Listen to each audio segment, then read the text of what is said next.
All right, gang, it's Hex to Hex. Thought we'd try a sort of a kind of a unboxing, not an unboxing, but we're gonna mix this up a little bit. We're gonna call this one "The Civil War Has Arrived." This will be part one, or version one, or version 1.0, whatever we decide we want to call it. But what I thought I would do was, as games come in, they're not necessarily going to be new games. They may be shrink wrapped. I may have already punched them out and clipped them and started to sort them. But I thought as games come in, I would try to kind of group them together. So I'm going to go with my last four arrivals that are part of the American Civil War. Now, these are either games that I bought online or I bought from a friend. And like I say, they may have been used. They might be brand new. And one of these that I'm about to show you is kind of unique how I got it. But let's start with going from something probably a little basic, and then we'll work our way down to games that are more detailed. So the first one that I just picked up last weekend is Clash of Giants Civil War. All right, Roger McGowan and this game designs by Ted Racer, this is interesting to me because all of Ted's games except for, well, I don't want to say I disliked any of them, but one game didn't quite get me like his other games did, but I had no idea the guy did Civil War stuff too. And of course, the artwork's by Roger McGowan. Let me flip this up just a little bit. That's down, dummy. I really need to straighten out the way I'm doing this on this table. It's probably going to bounce all over the stinking place. Give me a second here. We'll get after this. All right. So this is part of a series. I know there's another one in it that's, I think it's World War One that has like Tannenberg or something in it. But this is Clash of Giants Civil War. This is the Battles of Second Bull Run and Gettysburg. Ted Racer, GMT Games, 2016. All right, so let's get the box off of this thing. Now I've already clipped and punched this one. This is a Brigade Series game. All right, and these little dollar store $1 trays I picked up. Two of them fit in here good. Separated the two battles. Take a look at the counters that are in this thing. They're the big, I guess, 5/8 inch. Okay. Very legible, simple. Got the, well, it did until I dropped it. It's got the brigade leader's name. All right. It's got the division he belongs to. So this is a Gettysburg one. So this is Iverson's brigade from Rhodes's division. And it is a brigade level game. I want to say when I was looking at it, though, that they might have, some brigades might have multiple counters. But this one's very simple. It's got, you can tell it's an infantry unit. Top right corner, it's got his arrival and where he arrives at. The Roman numeral in the green box is the Second Corps, all right, which Rhodes's division was part of Ewell's Second Corps, which used to be Jackson. And then I have to assume that's probably attack and it's your strength and cohesion are the numbers from left to right. So the counters are very simple. This is a chit draw system. I haven't gotten down to the details yet of how it is, but you've got your command chits and who it is on the backside. All right. Not like I said, there's not a ton of counters in here. So just like most games, you got victory point chits. Here's a Confederate command chit, and this one is for Hood. All right. So artillery, let's get some U.S. artillery out here. So there's the front side of the counter, and there's the back side of the counter. And the game has the artillery in this game. Artillery doesn't function with any of the other units in the game. It has its own phase where it can either move or fire. And you alternate back and forth. Each side alternates back and forth during the artillery phase, executing, one artillery. Is he going to move or is he going to fire? I think there's one other thing they can do. But so that's going to be interesting to see that. I haven't gone through the rules yet. I've started to read them. But it looks like this game's going to play pretty smooth. So I'm interested about it. Most of you know me, I like the big crunchy Civil War games. But I think I might have a little fun with this one. All right, let's get the counters out of the way here. So that's the Gettysburg counters. Bull Run counters are in the second Battle of Bull Run are in another container. All right, and Gettysburg's one there. Like I say, you pick these up at a dollar store for $1. And they work for most of the 1.5 inch boxes too. All right, so obviously baggies, got to have those. All right, a couple of big dice in here. I'm starting to get a good collection now of dice. All right, and here's the rule book. It is, the standard rules are, well, it's 12 pages, but it looks like designer notes on the last two, so we're going to say 10. But it's a rule book, nice color. Looks like a watercolor painted image. Nothing fancy, it's on the slick paper. Then we got charts. And I think there's 2 charts, one for each side, okay? So you've got combat resolution, sequence of play, flank attack, combat procedure. And then you got your terrain chart on the back, typical for most games. Actually, there's a lot of terrain in these games. See, I find that with Civil War games, there's a lot of terrain. And you get 2 of those. Get that offside here. Looks like you've got, well, they don't have a name, but I don't know what that is, but we're going to find out. Union movement. Maybe this is activation or something like that. I don't know. We'll find out. And nothing on the back. I'm sure there's one for each side. All right. So this is, and it's got both of them on here. It says Battles of Second Bull Run and Gettysburg, but I'm sure that this is okay. So this is the Gettysburg Confederate chart, and that's the Gettysburg Union chart. Is there a Bull Run chart? Let's find out. All right. Here's another. This is the battle book. The battle book obviously is going to have scenarios and stuff. It's 24 pages. So this is actually longer. This is actually longer than the actual rules. All right, but there's the battle book for the game. Also on the semi-glossy paper. Right. This reminds me of the 3 Days of Gettysburg version 1 cover. Maps. All right, now you only get one map. And it is Gettysburg on one side, Bull Run on the other. All right. And Heathwell, if you check this out, I'm actually got your solo game creation video up on the TV screen right now. So this would be the second Bull Run map, which I don't live too far from there. All right. And you probably can't see anything I'm going to point to. We got Stony Ridge over here, Chin Ridge over here, which I recognize that. Let's see. Where's Henry? See Chin. So where's Henry? Come on. So Henry would be over this way. Well, maybe it's not on the map. Maybe it's too far away. Yep, I don't see it on the map here anywhere. Well, then there's Blackburn's Ford. There's the stone bridge. So here, Lewis House. There's Henry House over here. Oh, that kind of, yeah, that's not right. Pretty map, but I can tell you right now, that's not right. But we won't discuss that. Let's go over to the Gettysburg side. So here is Gettysburg, and this looks like it covers, you got the town, which you guys probably can't see here. So going up this way would be where the first day's fighting began, and then Oak Hill would be this way. Rhodes came in from over here. Early came in from over here. There's Cemetery Hill, Culp's Hill, Cemetery Ridge, all the way down to the Little Round Top, Big Round Top. Devil's Den, all right. The wheat field area, they should have put the Stony Hill in here. The Peach Orchard. Okay, man, I get the concept here. Warfield Ridge and Seminary Ridge, all right, and then McPherson's Ridge. I get the concept. They are gorgeous looking maps, all right?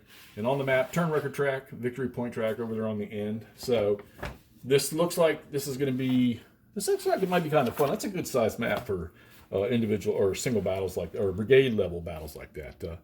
Obviously, it's not like the Civil War Brigade series that I'm playing, but all right, so this is a 2006 game by Ted Racer on the battles of Gettysburg and Second Manassas, or Second Bull Run, depending on which side you prefer it from. And that would be probably, this is probably going to be the easy one of the four I'm going to show. Oh, I slipped up, told y'all how many. All right, Clash of Giants, Civil War, Battles of Second Bull Run, and Gettysburg.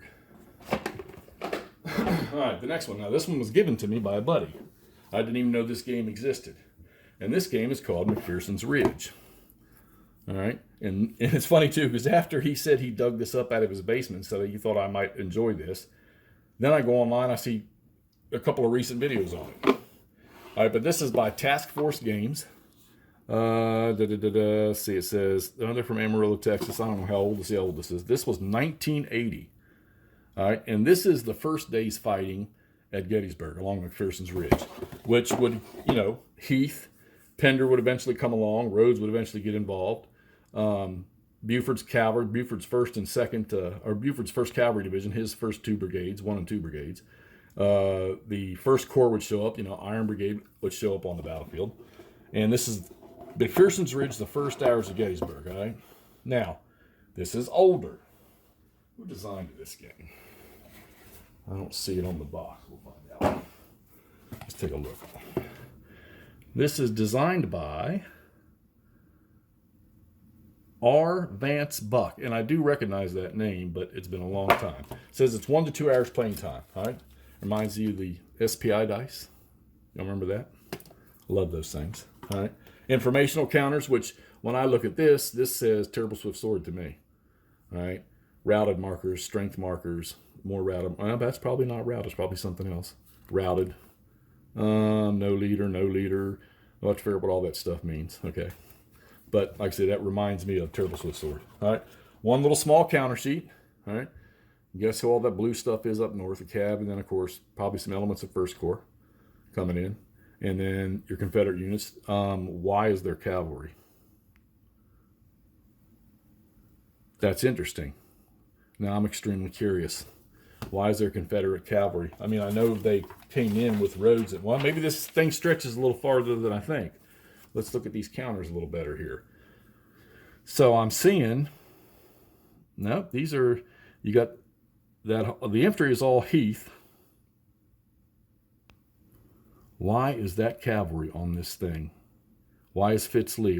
Maybe there's some optional or alternatives. Maybe they put alternate stuff in here so that the cavalry, that Stuart's cavalry was actually doing their job. So, I don't know. Now I'm even more interested in this game. But you can tell there's not going to be a lot to get out of there, punch, clip, or whatever, so that won't take long. All right, let's take a look at a couple charts. See what we got here. All right, once again, this is going to remind me of Terrible Swift Sword, which makes me wonder if these came off of that. So there's 2 copies of it in there, and you've got your melee combat results table, which those of you that know Terrible Swift Sword, that's pretty much identical. Okay, firepower table also. Type of weapon, the range to hexes, and the multiplier. Unit morale chart.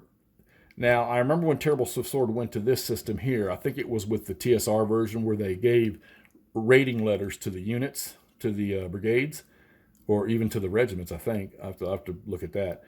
And from A to E, where A was the best, okay? And so I'm going to assume this is a 10-sided dice for this. No, that was 212, so 2 D6s. So yeah, so an A-rated unit, their morale is very, very good. So probably the Iron Brigade, Stonewall Brigade, etc.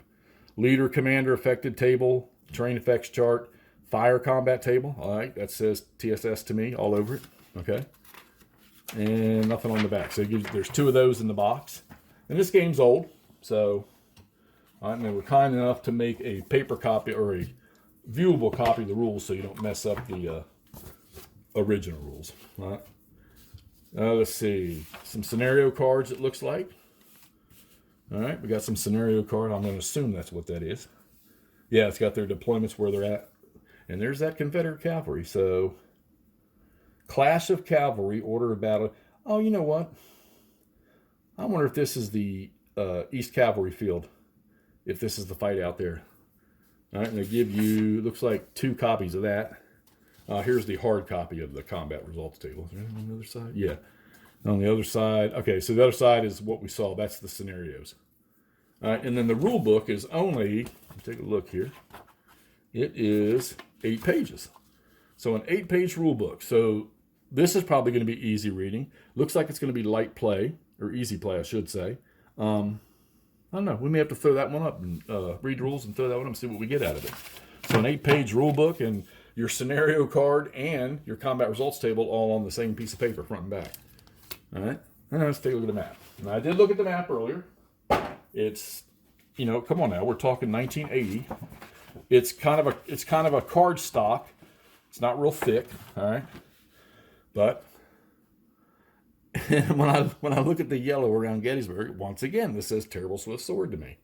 All right, you can see the railroad cuts, the 2 railroad cuts. You can see Hare Ridge, which I think they have that a little, I don't know, it might be the scale of the map makes that look exaggerated. And then McPherson's Ridge, all right. And then Oak Hill, Oak Ridge, Oak Hill up there where the Eternal Memorial is, up on the hill up here. the Lutheran Seminary, the town itself. So depending on what this game covers, so you would have initially Buford would be sitting out here, some of his forward elements, and Heath would come in, and then it would all come back to McPherson's Ridge. Pender would come in, Rhodes would come in from here, and then Early would come in from over here. So I don't know. I'll have to look to see how much the battle this actually covers on the first day. But the title of it is McPherson's Ridge. So I have to assume it's going to be Hender or Heath, maybe Pender, maybe some of Rhodes' guys coming in, Buford's cavalry and the First Corps. Although some of the 11th Corps was out in this area too. So I don't know. I'll have to look through this and see what we get.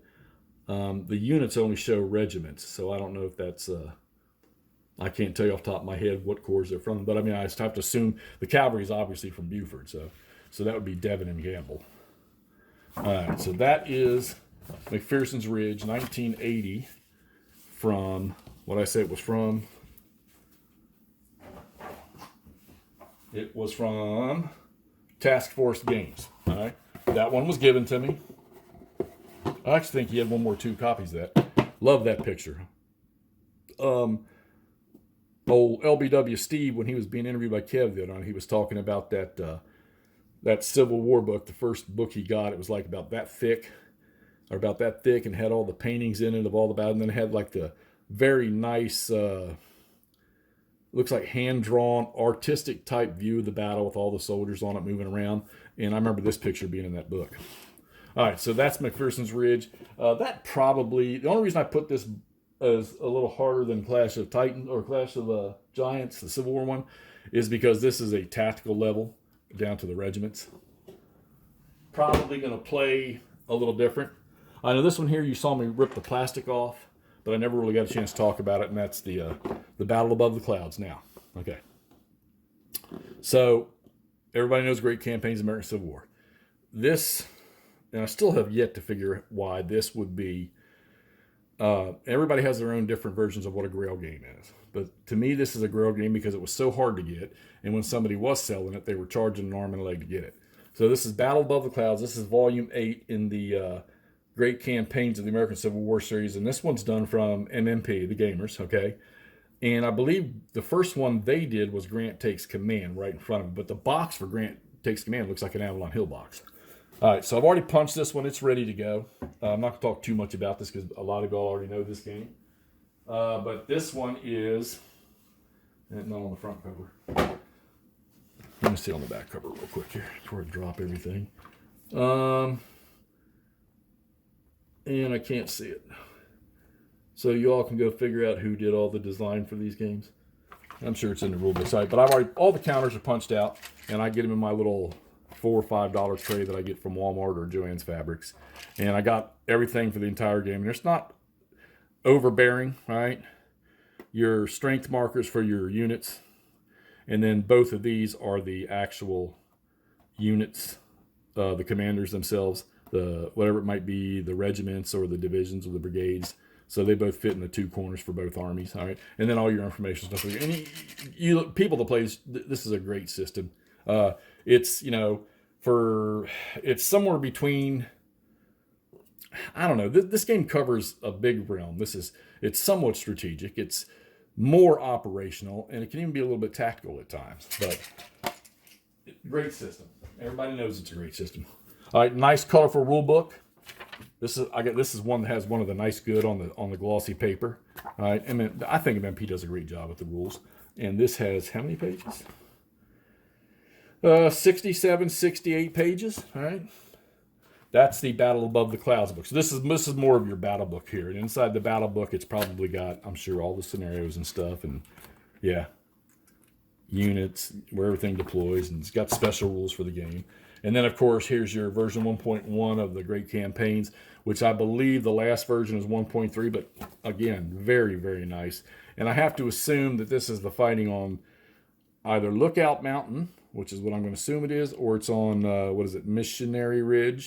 Mission Ridge out in front of Chattanooga. And I'm thinking that's why this is such a hard game to get, because there's really not that many that cover that area. All right. A couple of combat charts. There's sheets. These are they folded? Yeah, they're fold out. So it's got 4 pages of charts and stuff like that. These are very nice. I think these are the first ones I've actually looked at. Very colorful. They're on the shiny paper. All right. Your force cards, which this was a great rule for this game, so you can, because you get so many units stacked together, you can just put a force marker on them, put them in one of these force boxes, and put the force marker on the map. And in a sense, if you're playing against somebody, that can also be sort of fog of war or, hiding your strength. And I think they have rules for that. That's your Union one. There's your Confederate one. Same thing. Also has a turn record track on it right here. All right. Then you got your terrain effects chart. Okay. Front and back. Covers everything on the terrain. Yeah, I could do better with this. I'm trying to get through this stuff. All right. And then your off-map theater display. And this has, I think, a lot to do with the campaign. This will be something new to me when I get around to it, because I've only played with the basic rules. And let me say that about this series of games. This is one series that you can get a good representation of actions during that era by only using the basic rules. And of course, the advanced rules will make it that much better.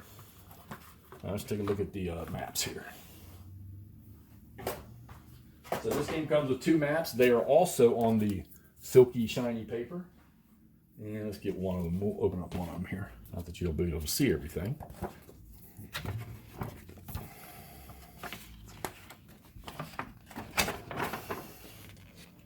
All right, what did I get here? Raccoon Mountain. And I used to live down in East Tennessee, so beautiful map. I mean, these are all Charles Kilber's maps. These are if you told me, hey, of all your games you got, pick the best looking maps, these win every time. I'm talking from the Avalon Hill first one right up through the latest of these. Okay, so now let's talk about the set of these. I think these are 1 mile per hex, I believe. And look, there's Dallas. They moved it. North Chickamauga Creek, Tennessee River, played a big role in the campaigns in this area. Obviously, I didn't pick the map that had Chattanooga on it. Must be on the other one. So, okay, so my system, or my series of these games, minus Skirmisher 2. Somebody's got one out there. I'd love to have that thing. Tell me, give me a price on it. I need Skirmisher 2, and that'll complete my system. I did get my credit card charged finally the other night on the new ones coming from Multiman, so I'm assuming they'll be on their way here shortly. And this is one of those series of games that, and for me, I'll never let go of it. I won't, unless I'm on my deathbed or I leave my games as an inheritance to somebody. This is one of the series of games, and I have a few of them that I will not sell. These will stay with me unless somebody offers me $250,000. I probably might not even do it then. All right, so this is Battle Above the Clouds, and this is Multiman Publishing. Throw this back in the box. In the right box. So it's Multiman Publishing, and this was volume 8, and the year is, I don't know, put my dice back in. What's the year on this one? Oh, come on. And the year on this one is 2009. Great box. I wish these were 2-inch boxes, but once you get everything in the tray, you really don't need it. All right. So that's Battle Above the Clouds by Multiman. Voila. Finally got it. Yay. Woo-hoo. Oh, yeah. And the $300 that people are out there charging for this game, I did not pay that. I got lucky and paid $219. All right. Now, this next game, I still shrink wrap it. I'm not going to take the shrink wrap off it. Haven't decided what I'm going to do with this because I already have one. I may give it away. I don't know yet. I'm not one that's big into selling the games. Although, I've got friends that's what they do. That's their business. And they're, those people are all over the world that sell these things. It's business. There's some decent profit in these things. But the story behind this game is, well, let's show you the game. So it's GMT's Great Battles of the American Civil War, Dead of Winter, the Battle of Stones River. All right, and this is a monster. Okay, I think it's got at least 4 maps.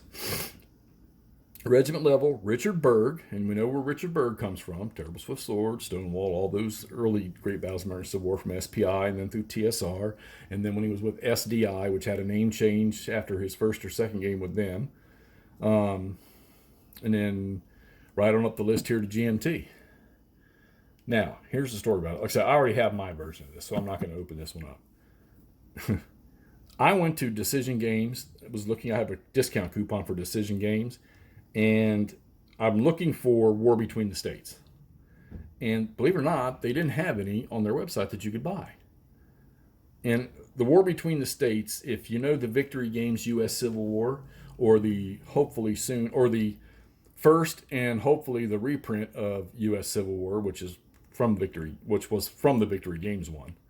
The War Between the States was the original. It was the granddaddy of these, done by SPI and then, of course, picked up by Decision Games. Well, I actually own the SPI game, but I lost my counters somewhere in transition of my life. So I figured, I'll buy the one that a Decision Games copy. I figure I'll pay a couple $100 for that. Well, I can't find one. So since I couldn't get one on the site, I'd happen to click on a link that said other games. And then it's not like you open that up and it says GMT. There's another link in there. I want to say it was like called CSL or something underneath that other games. When you open that up, it had like Compass Games, GMT Games. So I picked this game up from Decision Games for $60. And I'm going to tell you right now, you get out there on eBay or BGG, you're not going to find it for no $60 because this one's an out-of-print game. And it's funny because I've had 3 copies of this now since I got my first one. I think I traded with my buddy for another game. And then I said, well, you know what, $60, I can't pass this up. And then somebody told me in my stream one night or after one of my, in some comments that they went after they heard this and they couldn't, this game no longer existed on the site. So maybe I got the only copy they had.